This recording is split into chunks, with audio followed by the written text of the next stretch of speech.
Assalamualaikum warahmatullahi wabarakatuh. Alhamdulillahirabbil alamin.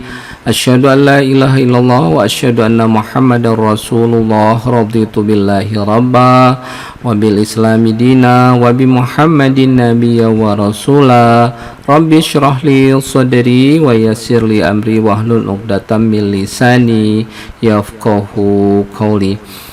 Sangat berbahagia sekali dan amat senang sekali kita bisa berjumpa lagi dalam kesempatan yang sangat baik ini, dan mudah-mudahan selalu diberkahi oleh Allah Subhanahu wa Ta'ala, di mana pada kesempatan ini kita akan membicarakan tentang kandang sapi perah ya. Nah, kandang sapi perah ini sangat penting karena aktivitas yang dilakukan hampir semuanya di kandang tentunya ya, untuk sapi perah ini.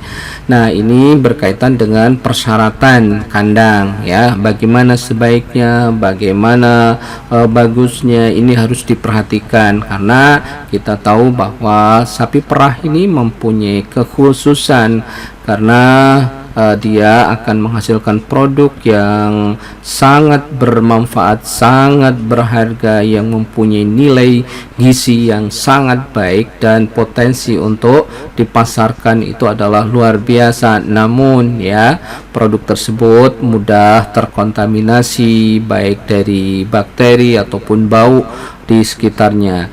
Nah, persyaratan kandangnya seperti apa? Kandang sapi perah sebaiknya dirancang agar efektif untuk memenuhi persyaratan kesehatan dan kenyamanan dari ternak. Diharapkan dia nyaman, enak, termasuk untuk pekerjanya ya, tidak hanya kesejahteraan ternaknya tetapi juga pekerjanya. Kemudian efisien untuk tenaga kerja dan alat-alat. Pelaksanaannya dapat disesuaikan dengan peraturan pemerintah ya tentang kesehatan veteriner atau kesehatan masyarakat yang berhubungan dengan peternakan. Nah, kandang ini dilengkapi oleh bangunan dan alat-alat lain. Nah, peralatannya memang harus lengkap ya, diupayakan ya. Bangunan pelengkap kandang adalah kamar susu. Nah, ini sesuatu yang harus direncanakan dengan baik karena seperti dikatakan atau digambarkan, susu ini adalah produk yang sangat bergizi ya, sangat luar biasa. Tetapi ini ya, susu ini menjadi media yang baik ya, media yang baik untuk bakteri dan lain-lain atau mikroba yang lain ya, yang mungkin secara tidak langsung mengkontaminasi, termasuk kontaminasi atau susu ini mudah menyerap bau. Oleh karena itu diperlukan kamar susu dan gudang. Kandang dan alat-alat saling disesuaikan agar penggunaannya lebih efisien. Kandang adalah tempat ternak ya, di mana dia bisa beristirahat dan berteduh dari panas dan hujan, termasuk melindungi dari berbagai macam, mungkin ada angin yang sangat kencang atau hal lain yang bisa mengganggu dan berdampak pada produksi susunya. Nah, kandang didirikan dengan memperhatikan persyaratan sebagai berikut. Misalnya ya, luas kandangnya harus cukup. Luas kandang disesuaikan dengan jumlah sapi perah yang kita pelihara. Alas kandang, termasuk kepadatan kandang tidak terlalu ini ya, tidak harus diperhatikan ya, jangan lantainya terlalu keras. Jika perlu kandang itu dilapisi, kalau sekarang itu sudah menggunakan karpet ya, karpet yang keras tentunya. Nah, kalau di masyarakat atau peternakan rakyat bisa menggunakan jerami padi ya. Kemudian ventilasi kandang berfungsi dengan baik, udara masuk dan keluar di kandang dengan lancar. Ini harus diperhatikan ya, agar bau itu tidak terlalu baunya jangan sampai ada di sekitaran kandang. Ini akan bisa menimbulkan masalah nanti pada produksi susunya. Kemudian ya, hindarkan angin bertiup langsung ke arah sapi perah. Nah, ini kalau misal ya kebetulan di suatu tempat tersebut anginnya kencang, ini harus diperhatikan jangan sampai kena langsung di atau ke arah sapi perah. Nah, kandang harus terang. Usahakan sinar matahari pagi masuk ke dalam kandang. Nah, ini untuk mengurangi penyakit ya, bisa membunuh karena sinar ultraviolet pada sinar matahari itu bisa membunuh berbagai macam mikroba yang patogen tentunya, yang diharapkan bisa di ini.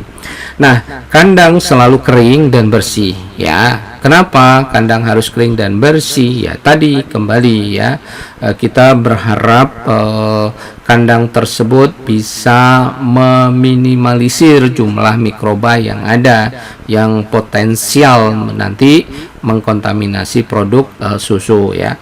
Peternak sebaiknya lebih memperhatikan hal ini karena bagaimanapun kualitas produk yang dihasilkan atau produk susu benar-benar harus bagus ya, harus bebas kontaminan terutama mikroba, dan itu akan berdampak pada kualitas susu yang kita produksi.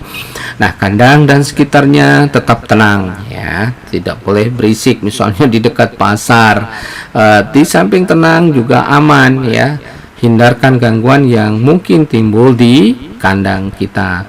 Upayakan itu terutama jangan terlalu dekat dengan misalnya di pinggir jalan yang banyak lalu lalang mobil besar fuso yang akan mengganggu suaranya dan ada getaran nih biasanya di situ, atau dekat pasar atau dekat sekolah. Itu kan persyaratannya sudah ada ya. Jadi usahakan dia keadaannya tenang dan aman. Oke. Bagaimana konstruksi kandang sebaiknya? Ini harus memperhatikan persyaratan pembuatan kandang ditambah beberapa hal yang lain. Hal tambahan itu terlihat sebagai berikut, misalnya ya, lantai miring ke arah saluran pembuangan dan tidak licin ya. Dengan demikian kotoran kandang mudah dibersihkan dengan air dan tidak nanti langsung ke got ya. Selain itu, kebersihan kandang selalu terjaga. Nah, biasanya kemiringan lantai hendaknya kisarannya sebesar 5 derajat atau 5% dan 2% masing-masing untuk kandang sapi laktasi dan sapi darah. Nah, bahan-bahan kandang ya tidak mempersulit kerja pembersihan kandang dan pembasmian parasit yang ada di sekitar kandang. Kemudian konstruksinya kandang ya, terutama di dataran tinggi dan dataran rendah, sebaiknya memperhatikan temperatur udara yang terjadi di dalam kandang. Sudah barang tentu ini harus diperhatikan dengan baik ya. Misalnya ya, di beberapa tempat di dataran tinggi kita tahu bahwa kebanyakan yang kita pelihara itu adalah sapi Eva, sapi Fresh Holstein ya, Friesian Holstein maksudnya, atau Friesian Holland ya, banyak yang menyebutkan demikian. Nah, ini kan memang sapi yang membutuhkan atau berasal dari daerah temperate dari Belanda sana, membutuhkan suhu yang sejuk. Nah, bagaimana kalau misalnya di daerah dataran rendah, di daerah tropis pula? Nah, ini harus diperhatikan bagaimana mendesain ya, supaya kandang tersebut tidak terlalu panas dan nanti mengganggu kenyamanan dari ternak yang kita pelihara. Nah, bangunan kandang dan layout atau tata letaknya. Bangunan kandang dan layout adalah bisa digambarkan sebagai berikut. Misalnya lokasi kandang. Kandang sebaiknya terletak pada tempat yang lebih tinggi dari lahan sekitarnya. Lantai kandang dibuat sekitar 20-30 cm lebih tinggi dari lahan yang ada di sekitarnya. Itu upaya yang harus kita lakukan. Dengan demikian, apa harapannya? Ya jelas drainase kandang itu dapat dibuat akan lebih baik ya. Selain itu apa? Pasokan air juga sangat diutamakan. Nah, kandang dibangun di dekat sarana transportasi. Dengan demikian ya, bahan pakan mudah diangkut ke peternakan kita atau ke lokasi tempat di mana kita pelihara sapi perah. Nah, bagian penjualan yang berhubungan dengan kandang terutama dianjurkan dekat jalan raya. Ya, jadi kalau misalnya bangunan kandangnya yang tidak berhubungan langsung dengan ternaknya, boleh didekatkan dengan jalan raya. Tetapi untuk ternaknya, lokasi kandangnya itu diharapkan menempati lokasi yang tenang ya. Jadi sapi perah itu sangat berhubungan dengan ketenangan dia, termasuk keamanan ya. Kemudian bagaimana dengan jarak kandang? Kandang-kandang sebaiknya dibangun dengan jarak sekitar 6 sampai 8 meter ya, yang dihitung dari masing-masing tepi atap kandang. Jadi menghitungnya dari atap kandang. Jadi perkiraan jaraknya itu 6 sampai 8 meter. Kemudian perhatian yang khusus itu pada kandang isolasi dan kandang karantina. Dari bangunan tersebut harus jaraknya lebih jauh lagi, yaitu sekitar 25 meter atau sekurang-kurangnya 10 meter dengan tinggi tembok pembatas misalnya sekitar 2 meter. Kenapa? Ini kita tahu bahwa kandang isolasi atau kandang karantina ini dikhususkan untuk ternak yang sakit atau ada gejala sakit ataupun yang kondisinya tidak memungkinkan dia dicampur dengan ternak yang sehat, karena nanti bisa menimbulkan atau menulari ternak yang sehat tersebut. Nah, sementara kantor bisa berjarak sekitar 25 hingga 30 meter dari kandang. Tempat penimbunan kotoran terletak harus lebih jauh lagi ya untuk kotoran ini, karena ini bisa mencemari ya baunya ini terhadap produksi susu. Nah, kita harus arahkan ini paling tidak 100 meter dari kandang. Nah, dengan demikian maka kandang ini bisa aman ya tentunya dari berbagai macam kontaminan tersebut. Nah, rumah dan bangunan lain apa saja yang mungkin yang harus dipersiapkan? Rumah peternakan dibangun agar dapat memperhatikan leluasa ke segala arah. Jadi kita bisa mempunyai sudut pandang yang luas ya. Letak rumah paling sedikit 30 meter dari jalan raya misalnya. Kandang dan bangunan lainnya terletak di samping atau belakang rumah peternak berjarak minimal 30 meter misalnya. Atau anak kandangnya kalau memang disiapkan mes ya sekitar 30 meter lah dari bangunan itu ya. Jadi di samping atau belakang rumah peternak tersebut ya, untuk supaya memudahkan di dalam beraktivitas. Kemudian lahan antara rumah dan kandang disebut daerah layan ya. Rumah atau kamar susu dibuat di sisi kandang pada daerah layan tersebut. Nah, bangunan lain dikelompokkan ke daerah ini, dan jika mungkin terletak jauh dari kandang utama, letak bangunan ini diatur berdasarkan urutan kegiatan dan efisiensi kerja di peternakan sapi perah. Misalnya kandang utama adalah kandang sapi perah. Nanti mungkin harus dekat dengan tempat pakan ya, tapi juga jangan terlalu dekat juga ya.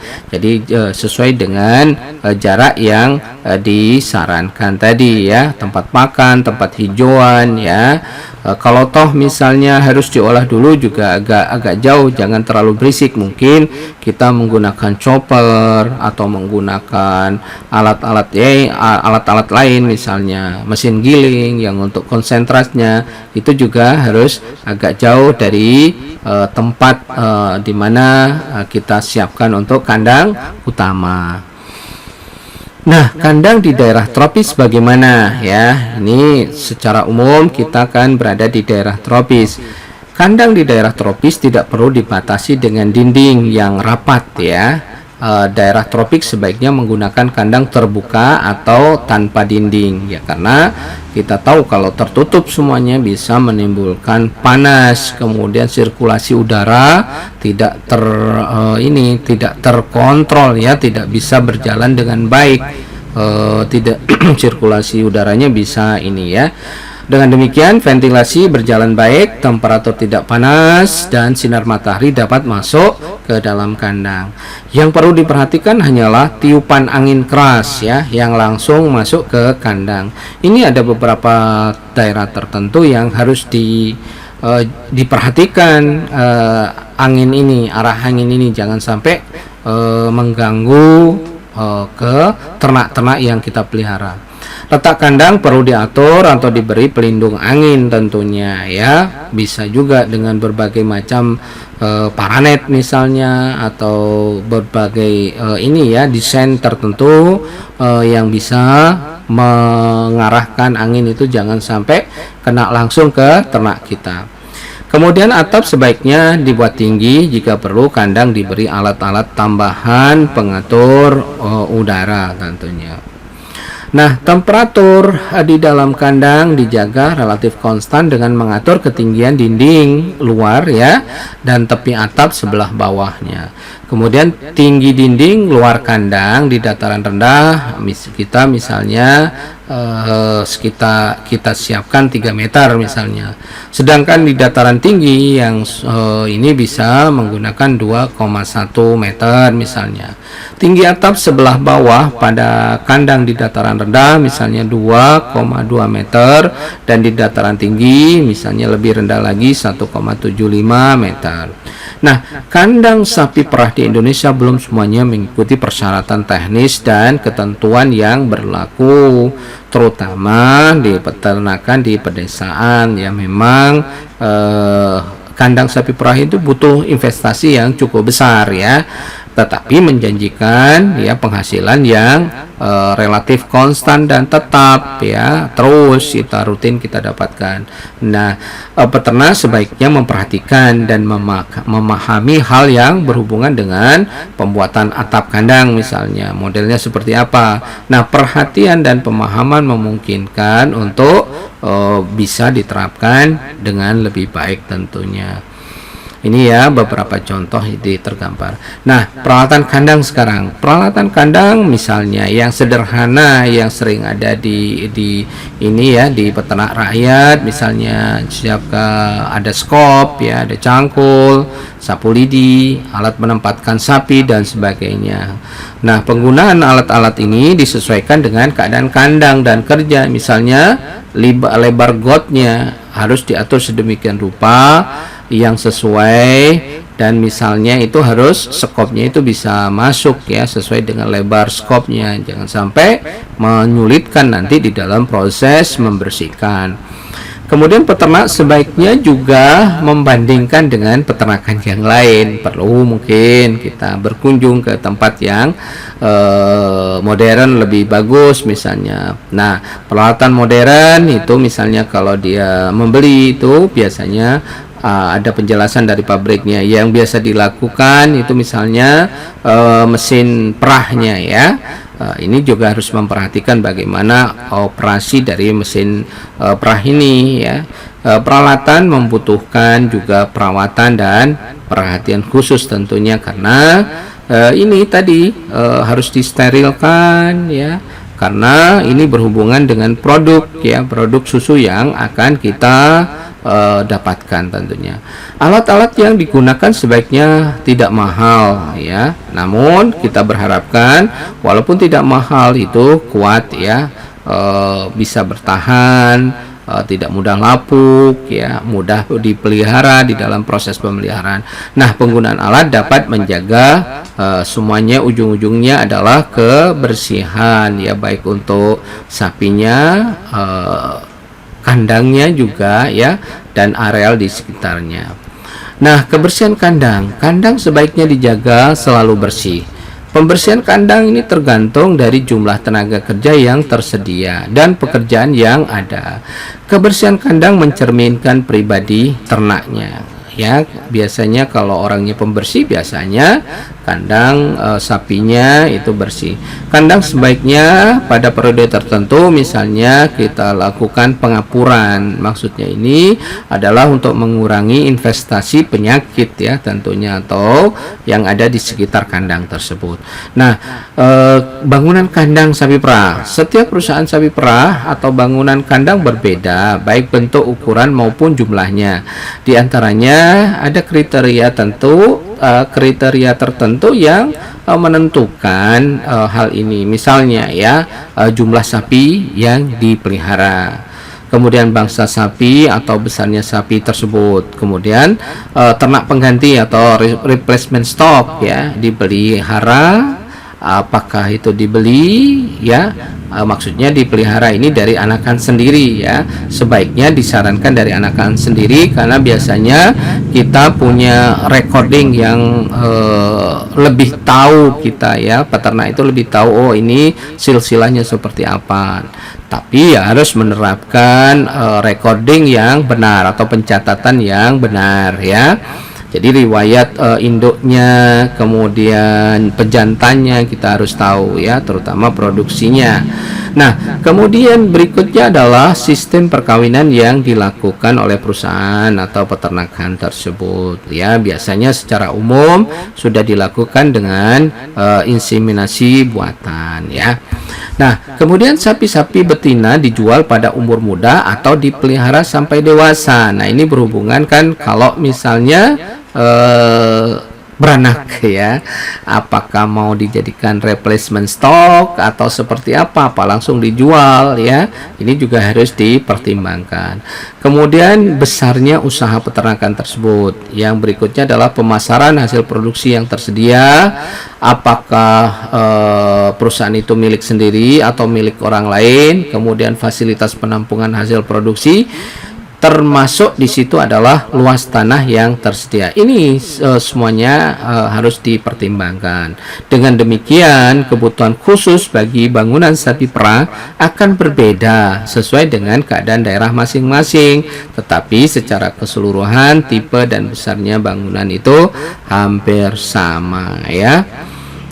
Itu beberapa hal. Nah, sementara kita tahu di Indonesia pada umumnya keadaan kandang sapi perah terutama dijumpai pada peternakan sapi perah rakyat, bentuk dan bahan bangunannya masih sangat sederhana ya, sesuai dengan kemampuan masyarakat tentunya ya. Mudah-mudahan nanti ini ya ke depan lebih bagus lagi, yaitu biasanya mereka dibuat dari bahan-bahan yang mudah rusak, tidak tahan lama, kadang-kadang berlantai tanah atau tanah yang diberi alas jerami padi. Ya, ini adalah potret yang ada di peternakan kita. Ya, mudah-mudahan ke depan akan lebih baik lagi tentunya. Letaknya dekat dengan rumah atau menempel pada rumah, bahkan lebih parah lagi ya, masih dijumpai kandang berada di dalam rumah, terutama terdapat di daerah-daerah peternakan rakyat. Nah, ini memang ya bagaimana ya memang ke depan memang harus selangkah lebih maju, kita edukasi pelan-pelan, mudah-mudahan nanti ada juga yang mensupport pendanaannya ya. Ini harus diperhatikan, karena bagaimanapun ini untuk kepentingan bersama, untuk semuanya tentunya. Nah, keadaan ini apabila ditinjau dari segi kebersihan dan kenyamanan bagi ternak dan peternaknya masih jauh dari persyaratan perkandangan yang berlaku di Indonesia. Ya, antara lain ya, persyaratannya adalah bangunan atau konstruksi kandang sapi perah ini sedapat mungkin terbuat dari bahan yang tahan lama dan relatif murah. Nah, ini ya, relatif murahnya ini biasanya ada harga, ada rupa. Ya, kemudian kandang harus selalu dalam keadaan bersih dengan tidak terlalu banyak memakai air ya, harus kering ya, karena kalau basah itu bisa banyak mikroba nanti yang berkembang. Kemudian mempunyai ventilasi yang baik, kontaminasi antara tempat sapi berbaring berdiri dengan kotoran sapi sedapat mungkin harus dicegah. Setelah memenuhi ketentuan di atas, kandang yang baik harus memenuhi persyaratan sebagai berikut. Misalnya, letak kandang harus jauh dari rumah dan dibangun di bagian tanah yang tinggi. Kemudian cukup mendapat sinar matahari. Kemudian lantai harus kuat, sebaiknya dibuat dari beton sehingga mudah dibersihkan ya. Nah, cukup mendapat udara bersih dengan ventilasi yang baik tentunya, mempunyai dinding dan langit-langit yang baik, sistem pembuangan kotoran atau urin yang baik, sapi dapat diikat dengan tali sehingga tidak mengganggu sapi-sapi lainnya. Kemudian bebas dari bau-bauan, artinya jauh dari tempat pembuangan sampah atau kotoran dan dari kandang ternak lainnya. Sementara luas kandang juga harus sesuai dengan umur dan kondisi sapi. Hal ini perlu diperhatikan karena selain dapat mempengaruhi kualitas susu yang dihasilkan, juga kenyamanan dan ketenangan bekerja dan dapat menjamin sehingga diharapkan diperoleh efisiensi usaha yang optimal ya. Itu beberapa hal yang menjadi persyaratan tertentu supaya kita di dalam peternak atau peternak kita itu bisa berhasil ya, dalam artian terdapat efisiensi sehingga penghasilannya menjadi optimal tentunya. Semangat terus ya. Demikian mungkin yang bisa disampaikan pada kesempatan ini. Tetap bersemangat. Terima kasih ya atas perhatiannya semua. Semoga kita masih atau selalu diberikan kesehatan ya. Salam sehat semuanya. Nasrun minallah wa fatun qarib. Wassalamualaikum warahmatullahi wabarakatuh.